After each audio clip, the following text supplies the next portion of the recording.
Ah, adventure maps. When I was a wee lad, my best friend and I would get together on the weekends and pop into the best LAN world adventure maps we could find. They started simple, but as the years went on, Minecraft gave its users more ways to create adventure maps, from adding adventure mode to the introduction of command blocks. In 2020, adventure maps are as big a deal as ever. Creators have had nearly a decade now to sharpen their adventure crafting craft, and it shows. But after all this time, what are the current best adventure maps? The current top 5, you could say. Map number 5, Herobrine's Return. Herobrine's Return, or Herobrine? I don't know, I say Herobrine. Herobrine's Return is the sequel to the iconic Herobrine's Mansion. If you know anything about adventure map history, if that's a thing, Herobrine's Mansion is what defined the genre. Herobrine's Return essentially does what the first adventure map did, but better. It has about 2 hours of gameplay, or 4 if you're as slow as my friend and I were back in 2013, which is double the length of Herobrine's Mansion, as well as 8 unique boss fights, custom spell animations from enemy NPCs, and a whole bunch of RPG elements like special loot and stores.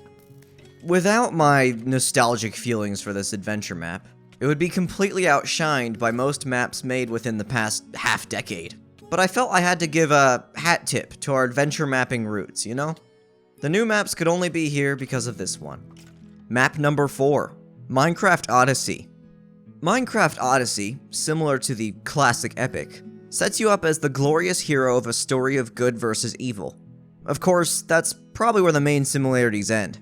You are given a special hero sword and must pass through each of the temples' trials in order to grow in enough power to be able to defeat the darkness that has awakened. Unlike some other adventure maps that have long, winding, seemingly never-ending stories that take multitudes upon multitudes of adventure maps to get to the end of, this adventure map is short. Well, shortish. Assuming you can get past the puzzles easily, which I can't.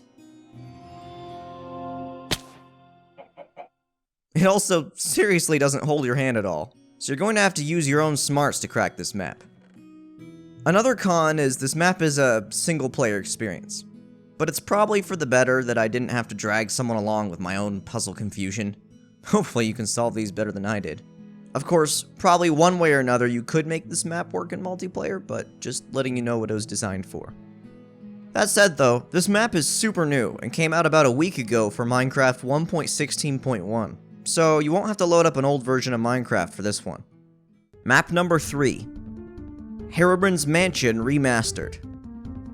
Some adventure maps are so iconic that they're willing to completely remake it in a remaster. And by some, I mean literally only this map. Like I mentioned, this map is history. They completely remade it from the top down, so if you weren't playing Minecraft in 2012, you can have the opportunity now to play through this piece of history yourself. There are 6 boss fights for you to get through as you wander through Herobrine's expansive mansion, as well as custom monsters to beat, cutscenes, special loot, shops, and even secret rooms. It's a good 2 hours or so of gameplay, which is right at about the length that I enjoy most. Including Herobrine's Mansion on this list was a no-brainer, and if this list were based on iconicness alone, this would place number 1. But you can definitely tell that the bar has been raised significantly for adventure maps since 2012. As you'll see, we have some legendary maps ahead on our list. Also, I still think Herobrine's Return was more fun, but that's just me. I really like that map. Like that wasn't already obvious. Map number 2, Assassin of Steve 3, Endergeddon. This map is as layered of an adventure map as its own title, and if you're into RPG-style combat, or just combat, this is the perfect map for you. From its epic soundtrack to dozens of boss fights, this adventure map finishes off the Assassin of Steve trilogy with the greatest combat challenge you'll face in Minecraft. Of course, if you're playing it hard. It has 3 difficulty settings, so you can spend your 20 hours just kicking it back in easy, too. That's what I did. Like I mentioned, you've got progressively more difficult boss fights, you've got magical weapons, secret missions, everything. And on top of that, you get to take part in the amazingly designed levels that take you from the overworld to the end and back again. Ultimately, Endergeddon does the classic adventure map formula incredibly well. It even has its own soundtrack, although it's an extra half gigabyte to download, And all in all, there aren't really any big issues with this map. It almost won first place for me. Map number 1, Terra Restore 2. Terra Restore 2. What isn't there to say about this one? It's got the full package of the classic adventure mappy Herobrine mansion inspired RPG type mechanics, the special gear, the boss fights, but it also has a few very unique elements. Like its name implies, your goal is to restore the world of Nera to the way it was with the help of your trusty Enderman friend, Exiel. Exiel? When you finish clearing an area and defeating its respective boss, you get a special block to be able to restore the land around where you place it. Grass grows back, and NPCs even start filling in these big open spaces, like the central starting place castle. And that's not even mentioning how this is practically an entire open world game made within one map. There's towns with NPCs and shops and taverns. There's a special currency system. There's its own soundtrack that's built into the resource pack. There's everything. Additionally, this map is made to scale upward in difficulty and size if you brought some friends. But if you're, hard-pressed to find some friends in these trying times, then it's still a great single-player experience. I originally found and played through the map with some friends, but I recorded some of this in single-player, and it was just as good. Honestly, if you told me what the story and gameplay of this map was, I'd probably swear it's some sort of Nintendo game, like maybe Legend of Zelda, and not just a Minecraft adventure map. Mythy put a lot of love and work into this map. I'll be honest, I'm not even finished with its 11 to 14 hours of gameplay yet, but the soundtrack and story alone are enough to motivate me to play all the way through.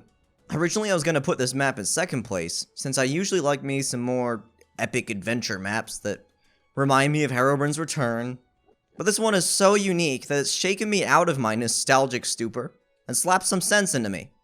Terra Restore 2 is deserving of its first place slot, even if it hurts me to say it. So thanks for joining me today with our nerdy little list of our favorite adventure maps. Of course, I've hardly even scratched the surface for adventure maps, as there are literally hundreds of really good, really vast adventure maps out there. In fact, I've linked in the description one of the spots I discovered some of my maps, where you can see a list of the top 100 adventure maps for yourself. You should be counting yourself lucky that I didn't decide to make this video a top 100 list as well. Also, you can find links for the maps I mentioned in the description. Thanks again for watching. If you liked the video, we'd appreciate it if you left a like, and maybe share the video if you know someone who would like to see it. Be sure to subscribe if you want to be kept in the loop on future videos. And if you've had any adventure maps you wish were on the list, or have some Minecraft experiences you want to share, leave a comment and I'll try to reply. Thanks for watching.